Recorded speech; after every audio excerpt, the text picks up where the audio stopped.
fade. Kate and William's US tour decision brutally snub Meghan and Harry with regal excuse. Kate, the Duchess of Cambridge, and Prince William are claimed to not have the time to visit Meghan Markle and Prince Harry during their US royal tour, according to an expert.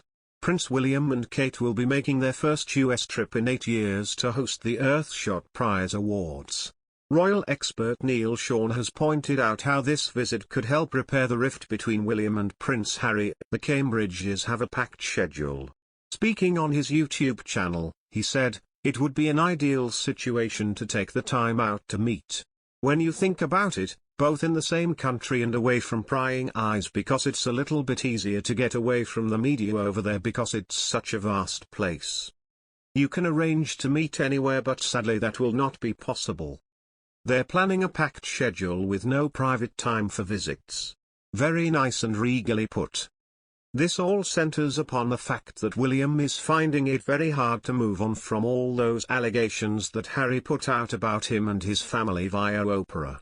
It comes after William refused to even look at Prince Harry during the service of Thanksgiving at St. Paul's Cathedral during the Queen's Platinum Jubilee, it has been claimed. Harry and Meghan returned to the royal fold for the Queen's Jubilee celebrations, but their relegated seats were a telling sign of their change in status. Far across the aisle from the Prince of Wales, the Duchess of Cornwall and the Duke and Duchess of Cambridge, Harry and Meghan sat in the second row, behind the Wessex family and the Duke and Duchess of Gloucester.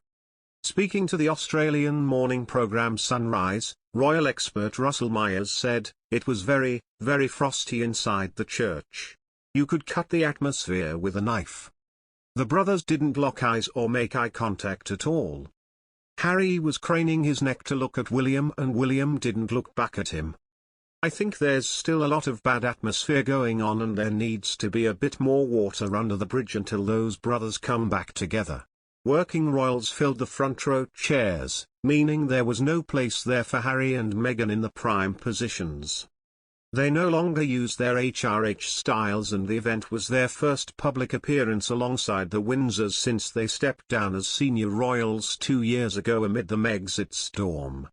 They did however make a solo procession, holding each other's hand, down the nave of St. Paul's Cathedral, after the rest of the mass of more than 40 royals and before future King Charles and the Cambridges. The publication of Prince Harry's tell-all autobiography appears to have been delayed, an insider has claimed. The Duke of Sussex has been working on the intimate and heartfelt memoir since 2020 with the help of ghostwriter Junior Moringa, a Pulitzer Prize-winning author.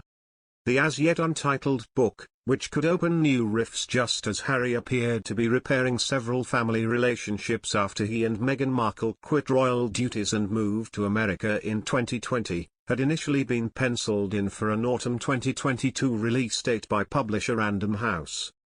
However, royal insiders were apparently surprised that the memoir does not feature on a list of the publisher's upcoming books, reports. A royal insider said in The Sun, "If this book's coming out this year as originally planned, it should be in the publisher's marketing and promotional list, unless they're planning a surprise or there's been a delay." Its omission has raised lots of eyebrows in royal circles. A spokeswoman for Trans World, part of Penguin Random House, said, "We don't put every book on the list, so there is nothing to be extrapolated from that." Harry, 37, has yet to shed much light on the contents of his memoir, although he did consult the Queen about the project before going public with an announcement last summer.